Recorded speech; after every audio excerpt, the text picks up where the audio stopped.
Mire, el tema que Dios puso en mi corazón, ahí se lo puede ver en la pantalla, es los hechos del Gibor. Aquí, no sé si los hermanitos de audio me pueden dar un poquito más porque no me lo quiero acercar tanto. Así no sé. Y ahorita la garganta la ando un poco afectada también, entonces tal vez se va un poco más ahí. Amén. Hermano, el tema de hoy que yo quisiera compartirle a usted son los hechos del Gibor, para lo cual, así muy rápidamente me gustaría que fuéramos a la palabra del Señor. El Salmo 145, verso 1 al 4. ¿Cuántos trajeron Biblia, hermanos? Amén. Que no falte la palabra de Dios. Salmo 145, me gustaría que lo buscara ahí, hermano, en su Biblia, y no solo se quede con lo que aparece en pantalla, sino que también lo apunte y lo busque. Salmo 145 dice de la siguiente manera, dice: Salmo de alabanza de David. Te exaltaré, mi Dios, oh Rey, y bendeciré tu nombre eternamente y para siempre. Todos los días te bendeciré y, gracias hermano, todos los días te bendeciré y alabaré tu nombre eternamente y para siempre. Grande es el Señor y digno de ser alabado en gran manera, y su grandeza es inescrutable. Una generación alabará tus obras a otra generación y anunciará tus hechos poderosos. Hermano, este salmo, tengo que serle muy honesto a usted, lo he descubierto muy recientemente. Quizás en veces anteriores yo lo había leído, pero no le había puesto la atención debida a este salmo. Cuando vemos, hermano, y estudiamos un poquito, digamos que por encimita este salmo, lo que se ve en las referencias bíblicas, en los diccionarios bíblicos, es que este salmo se trata de un acróstico. Diga conmigo, acróstico. ¿Qué es eso? Me va a decir usted. ¿Cuántos saben qué es un acróstico? Sí, amén. Es aquel, hermano, que usted, digamos, hay poemas que los hacen de esa forma, ¿verdad? Que, digamos, amor, y empieza la primera frase, ¿verdad? Empieza con la letra A, y N, la segunda frase del poema, empieza con la letra M. La tercera es la O, empieza entonces la tercera frase del poema, empieza con la letra O. Entonces, eso es un acróstico. Y lo que vemos aquí en este salmo es un acróstico, hermano, de las letras del alefato hebreo. Es decir, si usted ve cada una de las palabras con las que empiezan los versos de este salmo, van de acuerdo al orden del alefato hebreo. Entonces, en el verso 1, la primera letra, que es Aleph, en el hebreo, cuando dice ahí: te exaltaré, mi Dios, oh Rey, y bendeciré tu nombre eternamente y para siempre, la primera palabra que se puede ver ahí corresponde a la letra Aleph. En el verso 2, cuando dice: todos los días te bendeciré y alabaré tu nombre eternamente y para siempre, esa segunda palabra que aparece ahí comienza con la letra Bet, que es la segunda letra del alefato hebreo. Entonces tenemos Aleph, Bet. La tercera, hermano, es Gimel, que sería la primera letra con la que comienza el verso 3. Y la cuarta letra, hermano, es la letra Dalet, que es justamente como comienza el verso 4. Ya lo vamos a ver más adelante con más detalle. Pero el verso 4, cuando dice: una generación alabará tus obras a otra generación, la palabra generación, que es la primera palabra que aparece en el hebreo, es la palabra doré. Diga conmigo, doré. Doré, la letra D, hermano, es la letra Dalet en el alefato hebreo. Gracias, hermanita. Es la letra Dalet. Y alguno me dirá, alguno que ha de ser bien observador, ¿verdad? Y minucioso, ya se fue a ver, hermano, los versos de ese capítulo 145 de Salmos, y podrá ver que hay 22 letras del alefato hebreo, pero solo hay 21 versos. Pero es porque entre el verso 13 y el verso 14 va en medio ahí, hermano, la 14ª letra del alefato, que es Nun. Entonces Nun está metida entre esos dos versos. Por eso es que solo hay 21 versos, pero el salmo en sí es un acróstico. Ahora, usted me va a decir, ¿qué tiene que ver eso, pastor, con los hechos del Gibor? Espéreme que hacia eso vamos. Pero yo me estoy disfrutando la palabra, hermano. ¿Cuántos están disfrutando la palabra? Amén. No todos, pero amén, gloria a Dios. Amén. Por lo que sí. ¿Cuántos están disfrutando la palabra? Amén. Entonces miren, ahí en ese verso 4, donde dice: una generación alabará tus obras a otra generación y anunciará tus hechos poderosos. A mí me llamó la atención, hermano, el día de ayer incluso hicimos un acto profético con los hermanos que nos acompañaron en casa de Josué, y yo le comentaba a ellos que a mí me llamaba la atención esa última parte del verso que dice: anunciará tus hechos poderosos.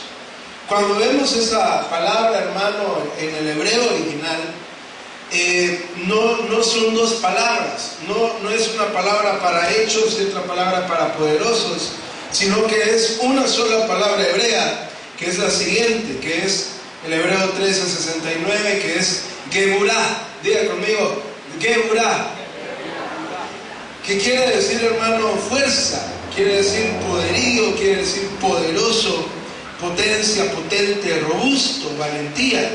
Eso quiere decir Geburah. Y dice en la concordancia Strong que viene de lo mismo del 1368, que significa Gibor. Ahora, aquí, hermano, hace mucho tiempo la cantábamos bastante. Hoy no sé por qué ya los hermanitos la dejaron de cantar, pero hay una alabanza que dice Jehová Gibor. ¿Cuántos lo han oído? Que dice: a la presencia de Jehová tiembla la tierra, a la presencia de Dios de Jacob. Esa alabanza se llama Jehová Gibor. Entonces, hermano, Gibor lo que significa es poderoso, significa valiente, significa potente, significa robusto. Eso significa Gibor.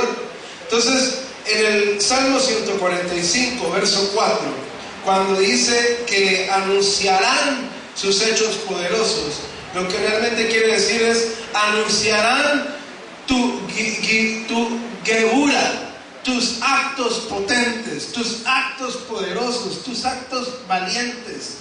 Y yo creo, hermano, que hoy, esta mañana, el Señor quiere hacer un acto poderoso en tu vida. ¿Cuántos dicen amén? Ya le voy a explicar por qué. Y hermano, y conforme yo de verdad le digo, hermano, yo quisiera decir que cuando empiezo a estudiar un tema, yo ya sé para dónde voy. Pero fíjense que ahí yo entiendo cuando le dicen a Pedro: cuando eras joven, tú te vestías, pero cuando eras viejo, otro te llevará y te vestirá. Porque, hermano, yo empiezo a estudiar la palabra del Señor y la verdad hasta me dan ganas de llorar a veces, porque el Señor va abriendo puertas, abriendo puertas, abriendo puertas, y al final yo le digo al Señor, por ejemplo, cuando empecé a estudiar este tema, yo le dije: Señor, pero este domingo es domingo de Santa Cena, ¿por qué me has inquietado con este tema? Si es domingo de Santa Cena, ¿qué tiene que ver el Salmo 145 con la Santa Cena? Le dije al Señor. Yo no sé, pero seguí estudiándolo, hermano. Confié en la voz de Dios y le seguí dando. Y, hermano, para mí fue de tremenda bendición ver lo que le voy a contar a continuación. Porque la letra Dalet, hermano, que es la cuarta letra del alefato hebreo, tiene un significado hermoso, hermosísimo, y que sin duda está vinculado, está relacionado al sacrificio que hizo el Señor Jesucristo. Entonces, cuando yo encontré eso, hermano, yo de verdad le di gracias al Señor. y le entré con todo el tema. Cuando uno ve esta palabra, hermano, en la versión Septuaginta, aquí me gustaría a mí detenerme para explicar eso, hermano, porque sé que algunos lo conocen, pero sé que otros no. Y a mí me gusta, hermano, que todos estemos en la misma página, porque al final el Señor va a venir por una amada. ¿Cuántos dicen amén? Entonces, Septuaginta, hermano, la versión Septuaginta, la Biblia Septuaginta, es una Biblia, hermano, que fue la Biblia que fue usada en los inicios de la iglesia para evangelizar las zonas fuera de la región de Judea. ¿Por qué? Porque es una Biblia, hermano, traducida completamente al griego. Entonces, usted entenderá, hermano, que en aquel entonces era el Imperio Romano, sí es cierto, pero culturalmente, hermano, el Imperio griego había absorbido el Imperio Romano. Por ejemplo, si usted póngase a ver, hermano, las columnas que hay, por ejemplo, en los edificios romanos, y compáralos con la arquitectura que tiene la Acrópolis griega, por ejemplo. Es muy similar la arquitectura, pero no fue que los griegos copiaran a los romanos, sino que los romanos copiaron a los griegos. Entonces, hermano, así como hoy, para triunfar en el mundo laboral actual, ¿qué idioma es necesario que uno sepa, hermano? Si uno aspira, ¿verdad?, a cargos, digamos que remunerados, hermano, altos, ¿verdad?, el requisito que piden es inglés. ¿Por qué?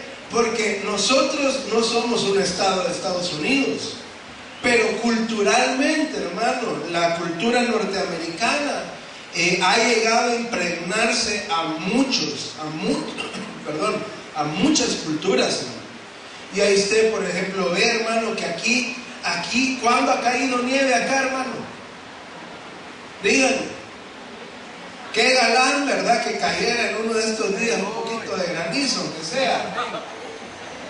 Pero, hermano, nunca ha caído nieve. Pero el 24 de diciembre, ¿de qué están llenas las casas? De gorritos navideños, de nieve con Durapax, ¿verdad? Y, hermano, ¿y cuándo? No, es que... Y hay algunos que dicen, ¿verdad?, es que yo celebro la Navidad porque es una tradición familiar. No, hombre, a no ser, hermano, que de verdad sus orígenes están allá en el hemisferio norte, pero si no, no le creo, porque aquí en El Salvador no creo que hace 2000 años haya nevado. Pero entonces, parte de esa, digamos que, dominación cultural que ha habido, ahora se vivía en los tiempos del Señor Jesús. Y el idioma, hermano, el idioma más hablado en el imperio no era el latín, fíjense, sino que el más, digamos que, el más usado, ¿sí?, era el idioma griego. Entonces, la Septuaginta es la versión bíblica de la Biblia hebrea, que estaba en hebreo y en arameo, hermano, y se tradujo al griego. Esa es la Septuaginta. Ahora, ¿por qué le estoy diciendo todo esto, hermano? Porque para ver yo en el Nuevo Testamento, y esto se lo digo a usted, si usted estudia la palabra del Señor, que yo creería que aquí todos deberíamos de estudiarla. ¿Cuántos la estudian, hermanos? Amén. Si no, pues lo animo, hermano, porque de verdad que ahí hay riqueza. Amén. Entonces, mire, para los que estudiamos la palabra del Señor y vemos una palabra en hebreo, en el Antiguo Testamento, pero queremos ver cuál es esa misma palabra en el hebreo que se utiliza en el griego, que el Nuevo Testamento, ese sí está por completo en griego, hermano. Entonces, utilizamos esta Biblia de la Septuaginta, porque eso sí está completamente en griego. Entonces, cuando vemos hechos poderosos en la Biblia Septuaginta, es una palabra también, hermano, que para algunos muy conocidas, para otros no tanto, pero es la palabra dunamis. ¿Cuántos quieren dunamis de Dios, hermano? Es poder, el poder de Dios, eso es dunamis. Entonces, mire, dice acá Ay, hermano. Dunamis significa fuerza. Dunamis significa poder milagroso. Por lo general dice un milagro en sí mismo. Eficacia, fuerza, impetuoso, maravilla, milagro, capacidad, dar, poder, poderosamente, potencia, potestad. Entonces, hermano, cuando dice el verso 4 que generación tras generación alabarán tus obras y anunciarán tus hechos poderosos, lo que quiere decir la palabra es que generación tras generación, linaje tras linaje, familia tras familia, anunciarán tus milagros. Eso es lo que quiere decir la palabra del Señor. ¿Cuántos quieren recibir un milagro ahora, hermano? En el nombre del Señor Jesús. Y entonces, hermano, esto que logré ver yo se complementa, hermano, con lo que fui a darme cuenta después. El Salmo 145, hermano, describen al Señor de muchas formas. Lo describen, ahí le puse yo 7. Ahí me va a disculpar que uno me quedó partido. Pero hay 7 cosas en las que uno puede ver que describen a Dios. En el Salmo 145 lo describen como grande Dios, Dios grande. Lo describen como Dios misericordioso. Lo describen como Dios bueno. Lo describe como Dios defensor. Ahí, hermano, en el inglés, en la versión de la Biblia en inglés, en la King James, ahí la palabra que utiliza es upholden, que quiere decir sostener. O sea, en el español lo traducimos como defensor, pero en el inglés me gustó, hermano, porque quiere decir también Dios sostenedor, el que te sostiene, el que te levanta cuando te caes. Eso quiere decir. ¿Cuántos quieren que el Señor lo levante, hermano, en el nombre del Señor Jesús? Entonces, miren, grande, misericordioso, bueno, defensor o sostenedor. No sé si estoy hablando bien en español, hermano, pero usted me entiende. Justo, Dios justo, recto, Dios cercano. Dice que Él está cerca de aquellos que le temen y está lejos del impío. ¿Cuántos temen a Jehová en esta mañana, aquí en este lugar, hermano? Y es un Dios que guarda. Entonces, hermano, esto que le cuento acá, unido con lo que vamos a ver a continuación, sinceramente, me abrió los ojos, como la miel abre los ojos, hermano. Porque la palabra generación, yo le dije, es la palabra doré, o dor, que quiere decir vivienda, quiere decir linaje, morada, descendiente, posteridad, siglo. Y empieza con la letra Dalet, que es esta que le presento a continuación. La letra Dalet, hermano, que es la 4ª letra del alefato hebreo, se representaba en los inicios, en los orígenes del idioma hebreo, se representaba, como lo ve usted ahí en el lado izquierdo superior. Es básicamente una raya horizontal que tiene un cuadrito en medio. Pareciera, hermano, un sombrero, pero al revés, ¿verdad? Esa es la letra Dalet. Luego, hermano, esta letra fue evolucionando, y en el hebreo también se puede encontrar, ahí lo puede ver usted, en el arameo lo encuentra usted, hermano, como ese triangulito de allá, que viene siendo, de paso, hermano, evoluciona en aquel triángulo que se ve allá, que es la palabra griega delta, de donde viene, hermano, nuestra letra D. Ahí la puede ver. Pero ¿qué es lo que pasa? Israel tuvo varios exilios por causa, hermano, de sus rebeliones. Por cierto, Israel tuvo varios exilios. Hermano, Rebelarse contra la voluntad de Dios es peligroso. Es peligroso. El pueblo de Israel lo entendió a las malas, porque vivió el exilio, hermano. Fue llevado a Babilonia, fue llevado al imperio medo-persa. Y hermano, una tras otra vez vieron cómo Jerusalén era destruida. Y ese es un gran mensaje para nosotros, que el Señor nos dice que aquellos que quieran ver su casa protegida, ¿cuántos quieren ver su casa protegida, hermano? Tenemos que cumplir la voluntad de Dios. No puede haber rebelión, no puede haber, hermano, confusión en nuestra casa, porque entonces el Señor, hermano, nos hace que seamos exiliados y que nuestra casa sufra tormentos, hermano, pero es porque ha habido desobediencia.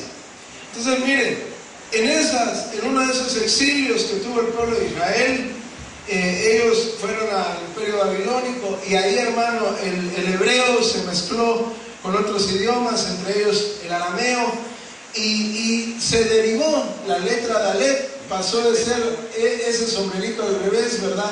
Ese como triángulo que vemos allá también, pasa a ser, o lo pasan a representar de esta forma, que sería como una línea horizontal con una patita ahí al lado derecho. Casi, hermano, casi como que diríamos ahí, como que le haya parecido a usted, hermano. ¿A una qué? A una pistola, santo Dios, hermano. Esa es la prueba que hacen los psicólogos, ¿verdad? Para ver cómo tienen la mente, hermano.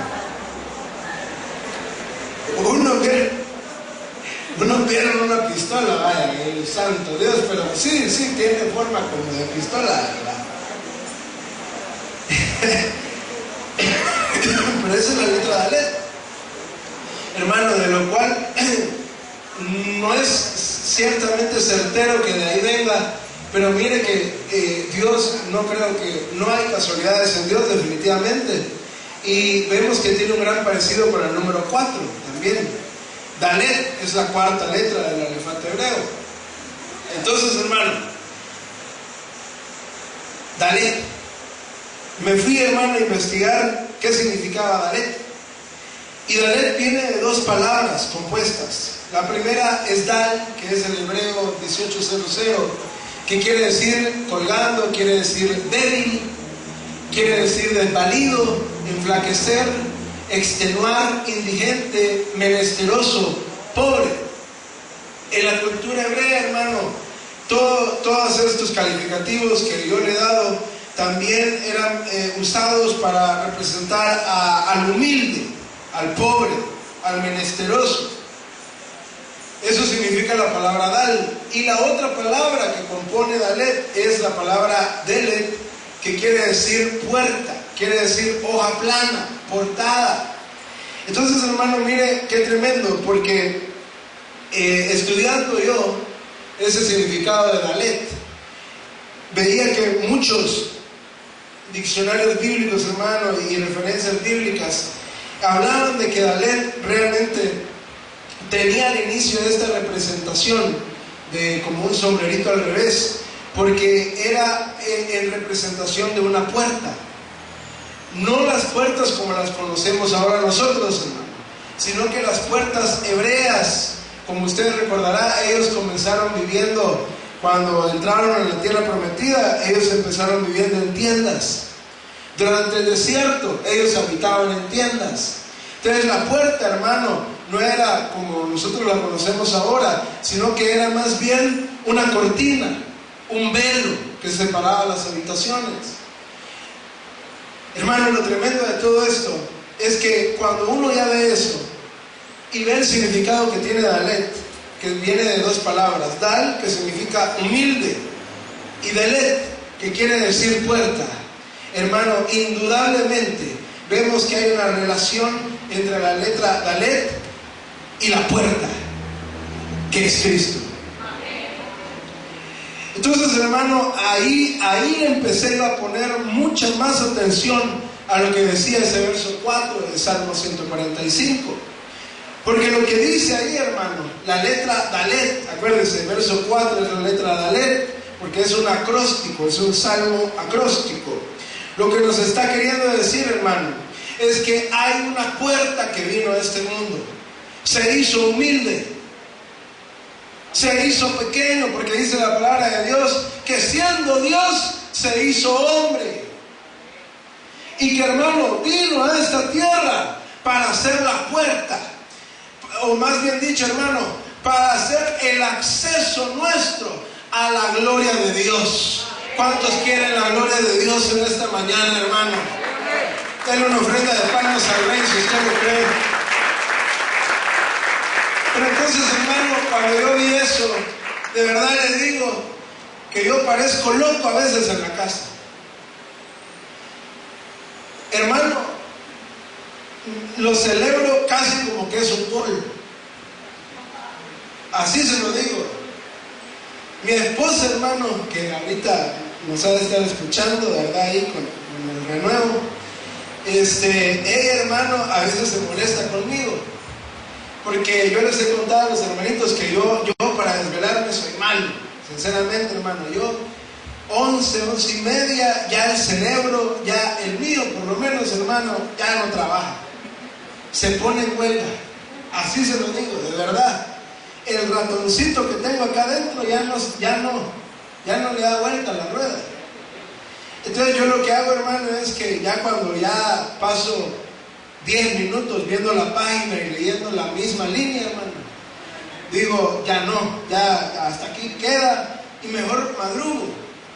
Entonces hay veces, hermano, que no son ni las 6 de la mañana y mi esposa está dormida y yo llego, hermano, como que soy loco y le digo, miren lo que encontré en la Biblia, le digo yo.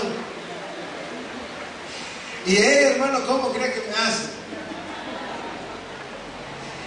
Hermano, ella es un pan de Dios, ella es un amor, pero algo que sí no tolera es que la despierten cuando está bien dormida. Y entonces cuando yo la despierto, ¿verdad? Y a mí se me olvida, yo de la emoción llego y le digo, mire lo que encontré ahora en la Biblia. Y me vuelve a ver, hermano, con una mirada y me dice, y no podía esperar a las 8 de la mañana, me dice ella. Porque yo me emociono, hermano, ¿sabe por qué? Porque lo que yo veo en este verso 4 es lo siguiente. Dios mandó a su Hijo para que Él fuera el camino, la verdad y la vida. Fuera la puerta de acceso que nosotros tenemos para la gloria de Dios. Y una vez nosotros reconocemos eso, hermano, porque acuérdense que dice, una generación a otra generación alabará tus obras. Entonces cuando las generaciones se dan cuenta, hermano, de la gloria de Dios, de lo que Dios hizo al mandar a su único Hijo a esta tierra, hermano, suceden milagros. Ya uniendo las dos partes de ese verso, porque la primera parte es cuando habla de generación, la segunda es cuando habla de los hechos poderosos, que ya vimos que son los hechos del vigor, es el dunamis de Dios. Entonces, hermano, ¿dónde está la base bíblica de lo que le estoy diciendo? Está en lo siguiente. Bueno, sigamos, después vamos a volver ahí. Dice Juan 10:9, dice lo siguiente: yo soy la puerta. Si alguno entra por mí, será salvo, y entrará y saldrá y hallará pasto. Él es su puerta, hermano. Él es su puerta hacia una mejor vida. Él es su puerta a una vida, hermano, de esperanza. Él es su puerta, Él es, hermano, el acceso que tenemos a una vida llena de alegría y de gozo, a una vida de paz, a una vida sin aflicción. ¿Cuántos quieren de esa vida, hermano? Yo soy la puerta, dijo el Señor Jesucristo. Si alguno entra por mí, será salvo, y entrará y saldrá y hallará pasto. Mire lo que dice Efesios 3:17, del 17 al 19, dice lo siguiente, dice: para que habite Cristo por la fe en vuestros corazones, a fin de que arraigados y cimentados en amor, seáis plenamente capaces de comprender con todos los santos cuál sea la anchura, la longitud, la profundidad y la altura, y de conocer el amor de Cristo, que excede a todo conocimiento, para que seáis llenos de toda la plenitud de Dios. Entonces, ¿sabes qué es lo que pasa, hermano? Cuando tú te decides entrar por la puerta, que es Cristo, viene el Señor y te muestra a ti su amor en sus 4 dimensiones, en la cuadridimensión del amor de Cristo, es decir, en lo ancho, en lo largo, en lo profundo y en lo alto. Porque usted y yo sabemos, creemos y reconocemos que el amor de Dios no es tridimensional como nosotros, como físicamente lo podríamos entender, sino que es cuadridimensional, hermano. Es una cuadridimensión de Dios, difícil de entender, pero una vez uno lo entiende, hermano, uno no quiere salir de ese amor. Una vez uno entiende la cuadridimensión del amor de Cristo, que lo vio a usted, que vino a este mundo, murió por nosotros, para hacerlo a usted libre, para que usted tuviera las puertas abiertas, hermano, a una gloria eterna. Una vez lo comprendemos, no queremos salir de él. ¿Cuántos quieren permanecer en el amor de Dios? Entonces, mire cómo la palabra de Dios no se contradice, sino que al contrario se complementa. Hermano, de un verso, a mí me impresiona, de un verso que yo lo veía y yo decía, Señor, de verdad le digo, yo le decía, Señor, hoy es Santa Cena, esta semana es Santa Cena, ¿tú por qué me estás llevando a estudiar esto? Y cuando yo vi eso, hermano, yo sentí que el Señor hoy quiere abrir una puerta para su vida. Quiere darle renuevo a usted, a su familia, porque dice generación Dor quiere decir familia también. Ayer pusimos a los hermanos de Eclesiastés a que le dieran un testimonio de vida, un testimonio de milagro a los jóvenes plus, y que los plus hicieran lo mismo con los jóvenes FD, y que los FD hicieran lo mismo con los rebanitos que había. Y yo pude ver, hermano, con mucho gozo, que muchos estaban llorando, porque es el poder de Dios, hermano. Cuando viene una familia y le comparte a otra familia lo que Dios ha hecho en ellos, traslada bendición, hermano.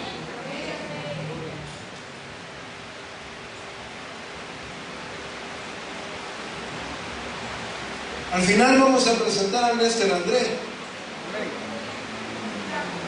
Ese siervo que usted ve ahí, que es primera vez que viene, ya libró su primera batalla como Gibor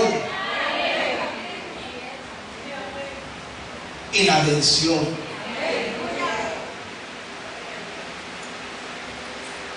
Le voy a dar la oportunidad a Néstor que nos cuente bien el testimonio.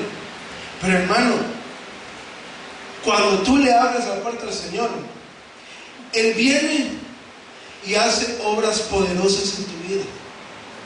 Se abre la unción de los hechos del Gibor.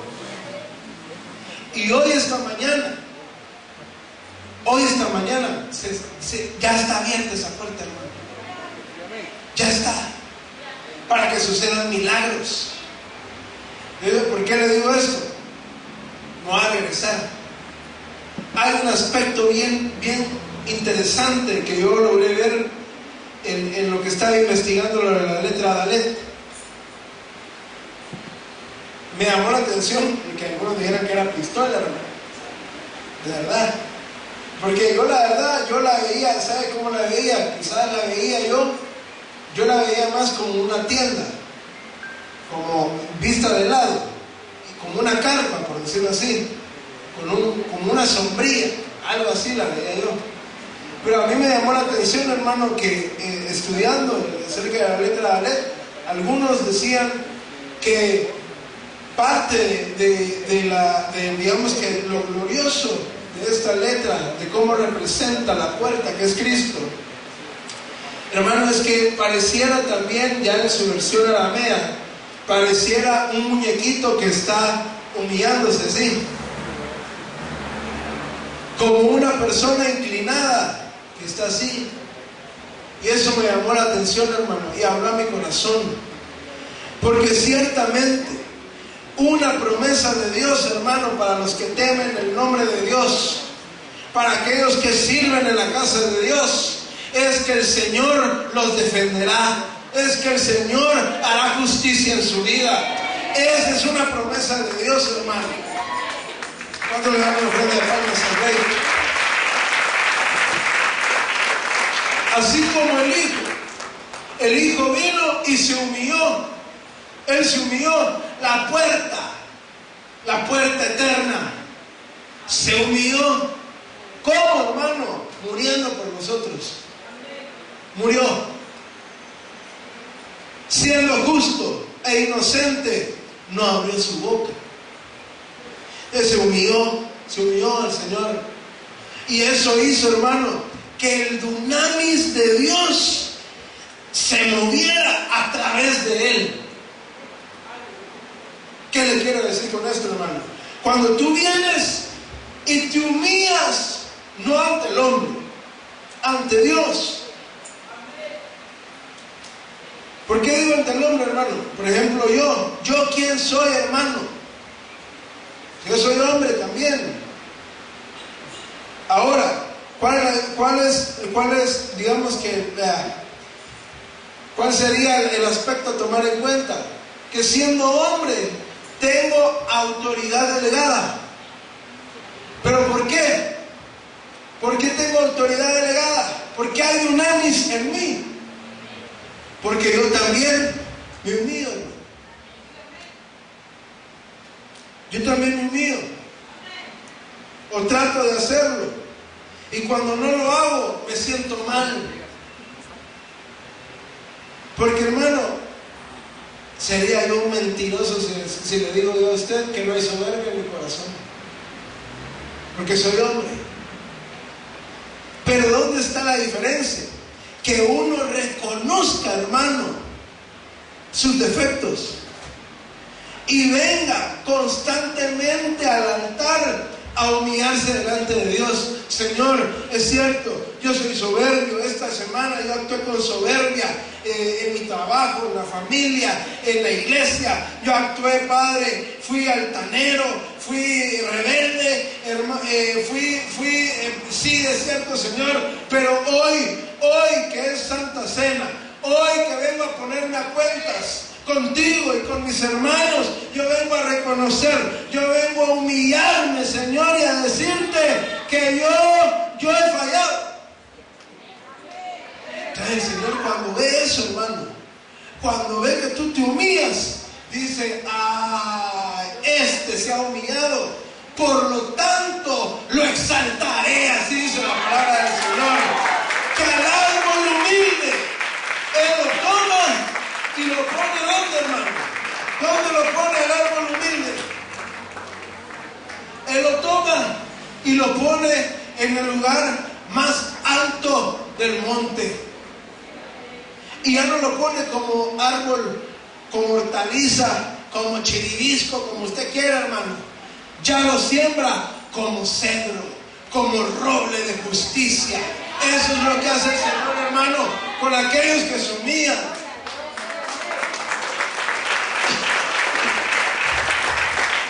Ahora, hermano, ¿cuántos se humillan? ¿De verdad? mera verdad. Yo le voy a decir la verdad. Y quiero que me lo oigan con oídos circuncidados, con oídos del Espíritu. ¿Cuántos están en el Espíritu ahorita, hermano? Nos falta mucho. Nos falta mucho.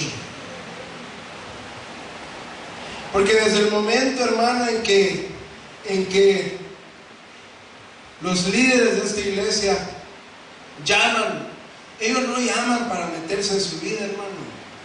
Yo no llamo, Dios sabe que es una de las facetas que yo le he tenido que entregar al Señor.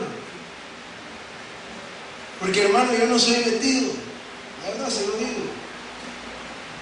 Vive y deja vivir, hermano. Pero ¿sabes cuándo vengo yo y pregunto, hermano, ¿por qué no vino? Hermano, yo no lo hago, primero no lo hago bravo. Segundo, no lo hago por curioso, por chismoso. ¿Sabe por qué lo hago, hermano?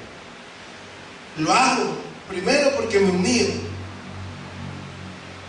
Segundo, porque yo, hermano, yo tengo bien claro que Cristo viene pronto.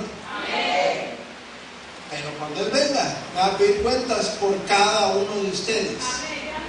Por nombre me va a preguntar. Y eso a mí me preocupa.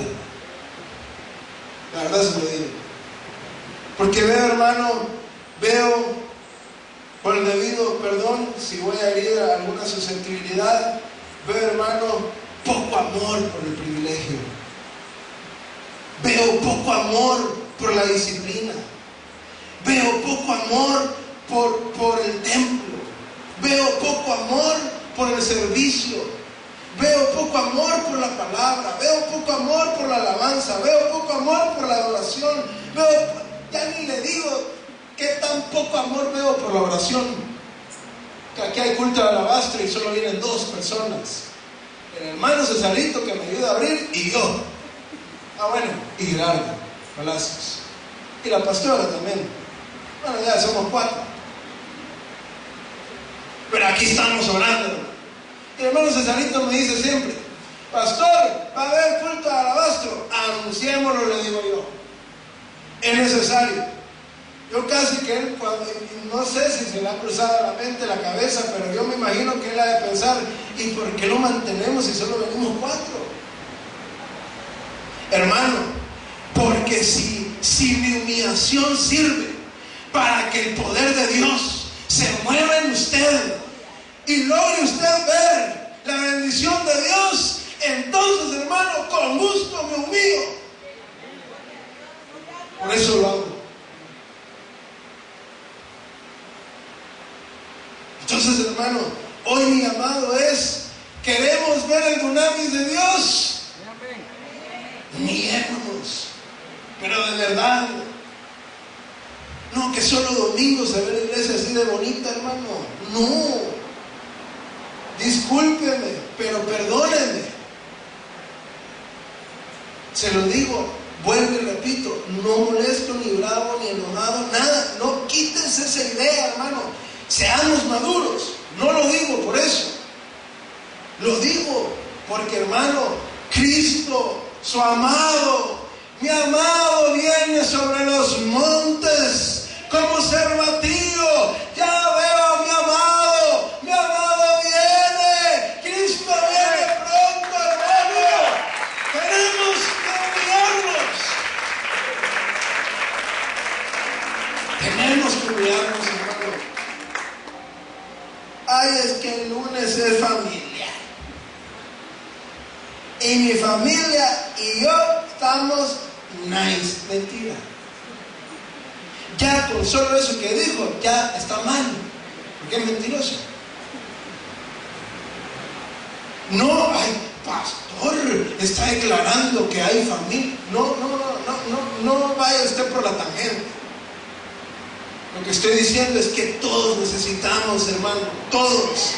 Y el primero que lo reconoce y se humilla, ese recibe milagros, hermano. ese recibe milagros.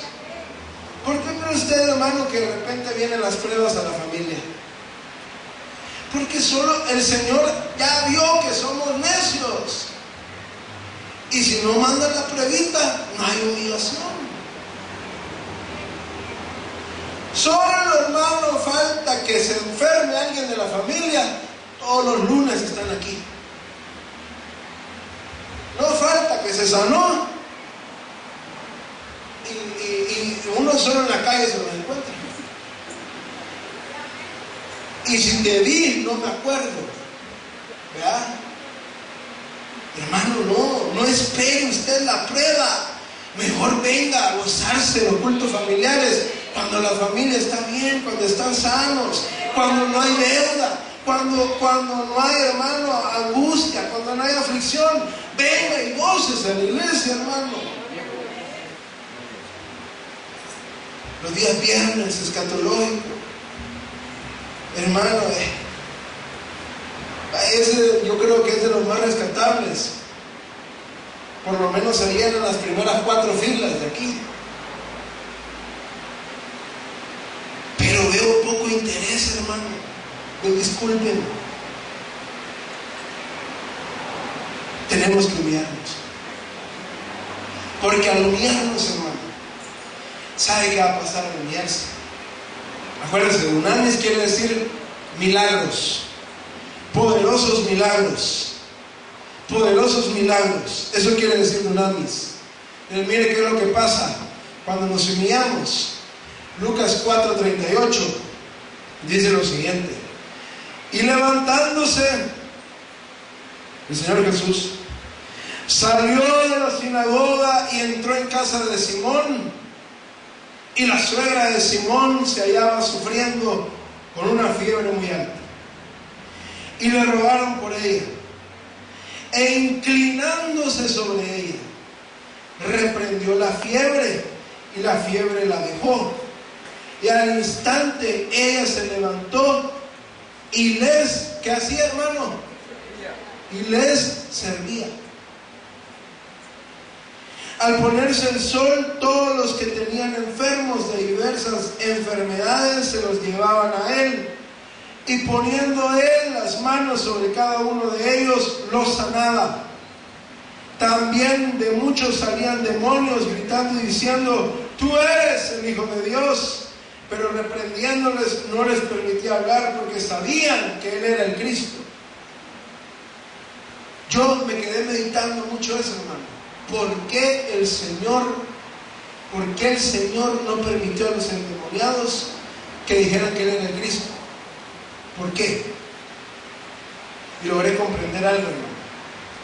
Que aquellos que habían visto el poder de Dios, esos creían que él era Dios.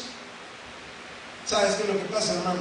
Que el Señor te está diciendo: 2019, año del renuevo. Pero algunos no lo ven. Entonces, en pleno año del renuevo, el Señor manda una prueba. ¿Para qué? Para que tú entiendas que te tienes que humillar, y una vez humillado, Dios demuestra su poder en tu vida, y ahí ves que Él es Dios.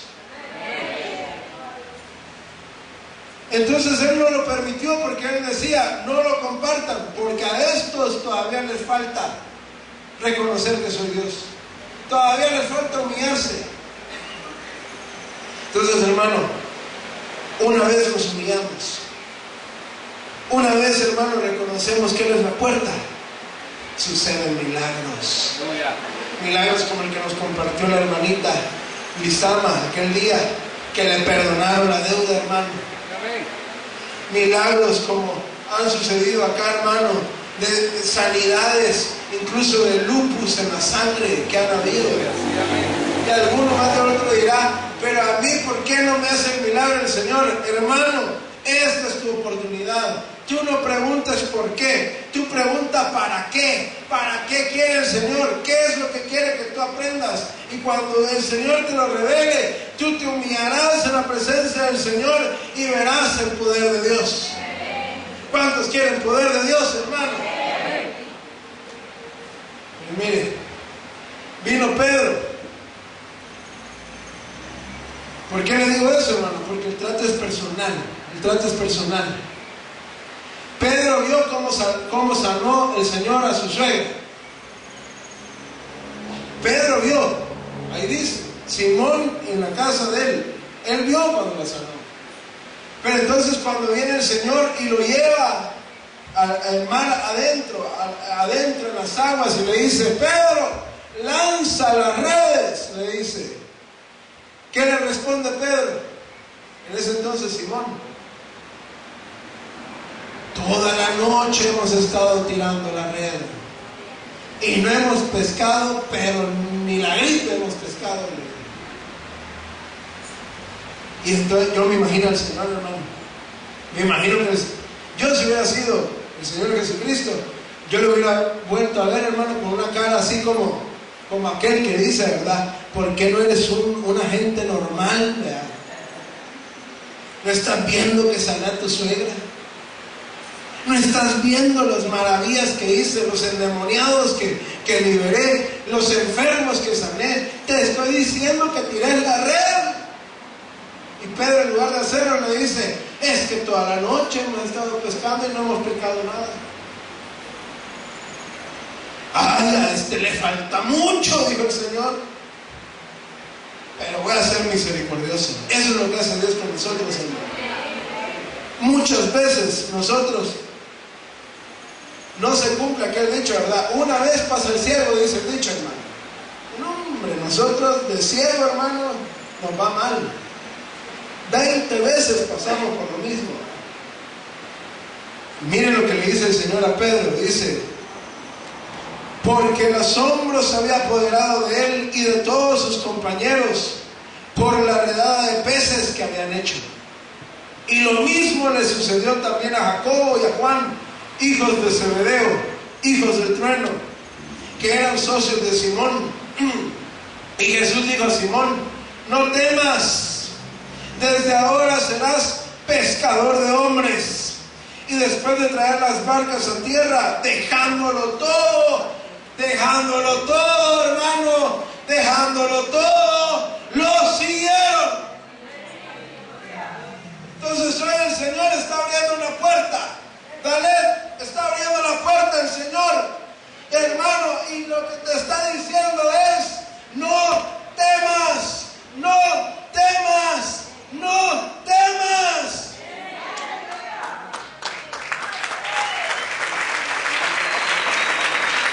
Que no temes, déjalo todo y sígueme, dice el Señor.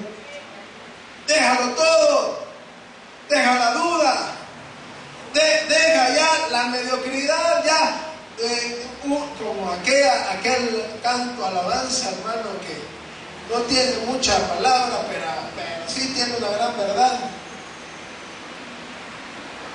No hay que estar frío como el pingüino, no hay que estar frío como el pingüino.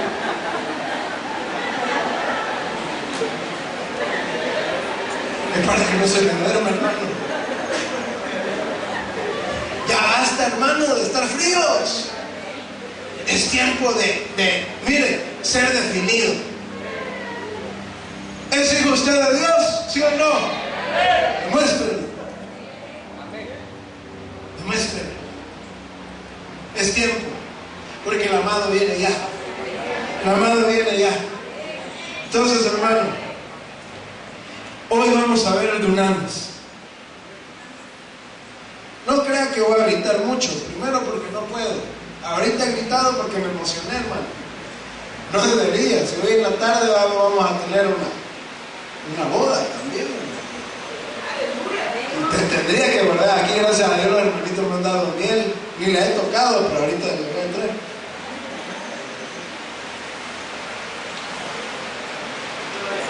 ¿Cuántos quieren dunamis, hermano? Yo quiero que tú veas el poder de Dios.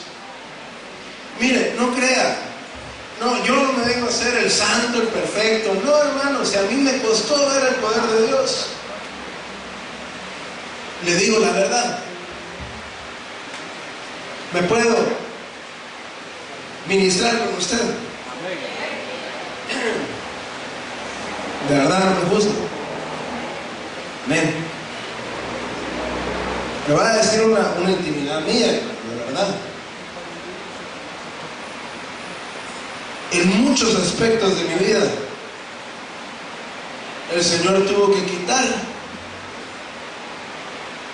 a mi roble, a mi padre, para que yo pudiera ver el poder de Dios. Si él estuviera, hermano,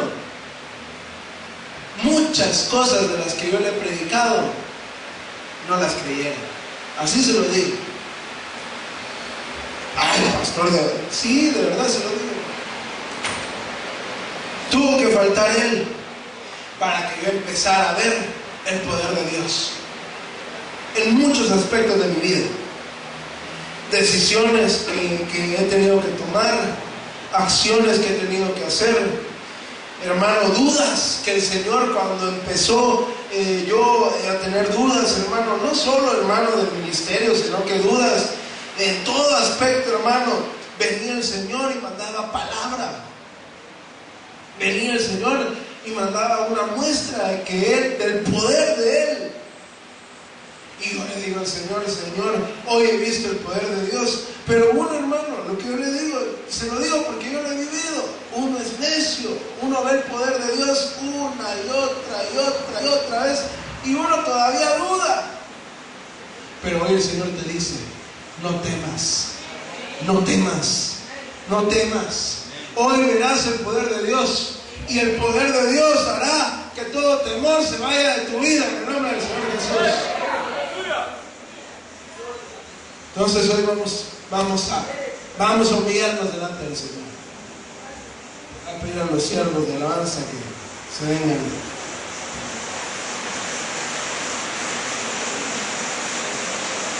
Ay, Padre, ¿cuántos quieren el poder de Dios, hermano? ¿Cuántos quieren ver dunamis? Miren, le voy a hacer nada más una aclaración. Porque, hermano, se entiende o se ha querido dar a entender que avivamiento es tener congregado a 100,000 personas, 50,000 personas, 30,000 personas en un lugar, y que eso es avivamiento. Perdónenme, pero eso no es cierto. En la habitación pueden haber dos, porque así dice la palabra: donde 2 o 3 estén congregados en mi nombre, ahí estaré yo, dice el Señor. Entonces, en la habitación pueden haber 2, pero ahí hay avivamiento. Entonces, no sé, hermano, no sé cómo sería la palabra. No crea, hermano, que se empiezan aquí, porque uno generalmente así piensa, ¿verdad? Cuando uno dice va a haber poder de Dios, entonces dice, ya hasta los servidores empiezan a alistar, ¿verdad? A ver cuántos enchamucados van a haber, ¿verdad? Y se empiezan a remangar. No, hermano, no. Puede que pase, no digo que no, puede que sí, es una manifestación del poder de Dios. Pero, hermano, tú puedes ser liberado también ahí llorando. Llorando, hermano, a moco tendido.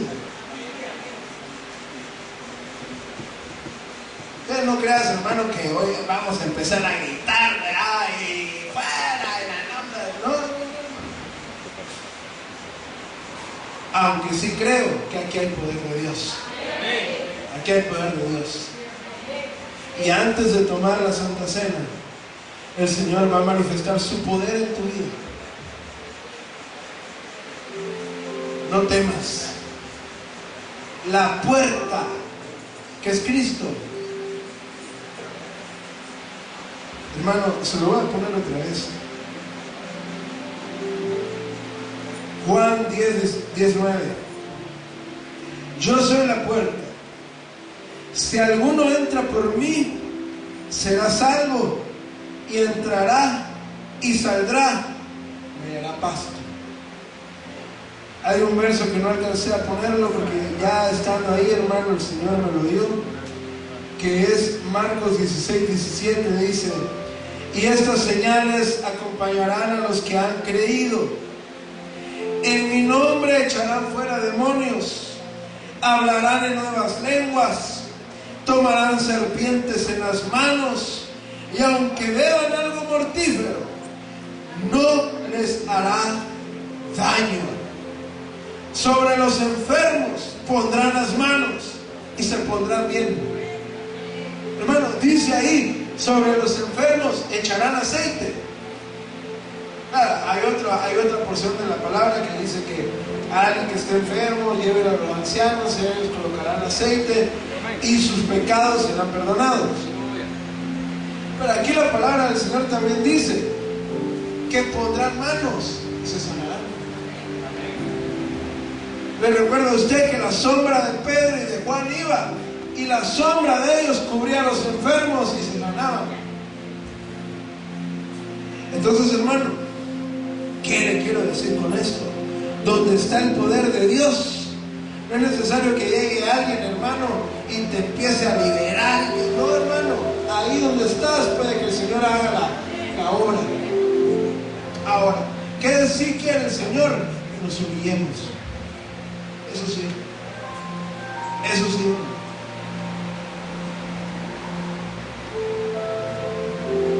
Así rápidamente.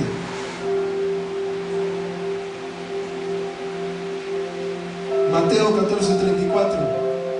Terminada la travesía, bajaron a tierra de Genezaret. Cuando los hombres de aquel lugar reconocieron a Jesús, enviaron a decirlo por toda aquella comarca de alrededor, y le trajeron todos los que tenían algún mal, y le rogaban que les dejara tocar siquiera el borde de su manto. Y todos los que lo tocaban quedaban curados. Hermano, ¿cuántos creen que aquí está la gloria de Dios? ¿Cuántos quieren tocar la gloria de Dios? El Señor dice, cuando estaba aquella mujer del flujo de sangre, que se metió en medio de la multitud, hermano, y tocó el borde del manto del Señor, el Señor se detuvo y dijo, ¿quién me ha tocado? Dijo, ¿quién me tocó? Hermano, los discípulos lo voltearon a ver. Hoy sí se nos choreó el maestro. Judas le dijo a Tomás, yo ya sabía que esto iba a pasar. Cualquier día choreaba que hacer. ¿Sabe por qué? Porque él estaba, hermano, como bus de la 42B, reventada. Así estaba el Señor. Un montón de gente lo estaba tocando. Pero él se detuvo y dijo, ¿quién me tocó? Señor, si aquí todo el mundo te está tocando. No estoy hablando de eso. Estoy hablando de que dunamis ha salido de mí. Poder salió de mí. Alguien me tocó con fe. Alguien me tocó, se humilló, se arrastró en medio de la multitud para tocar mi manto. Y poder salió de mí, dijo el Señor. ¿Quién fue? ¿Quién fue? ¿Quién fue? Estaba la mujer del flujo de sangre. Yo fui, Señor. Yo fui, Señor. Yo escuché que tú estabas aquí. Me humillé, me arrastré, toqué tu manto y recibí sanidad. El Señor está aquí, hermano. Él está acá. Entonces yo te invito, si tú lo crees, sé como esa mujer del flujo de sangre hoy. No te voy a decir qué hagas. Si tú te quieres poner de pie, ponte de pie. Si tú te quieres postrar, póstrate. Si tú quieres levantar las manos, hazlo. Yo no te lo voy a decir. Que el Señor te revele cómo vas a hacer para sacarle dunamis al Señor ahora. Y vamos a orar. Y vamos a orar.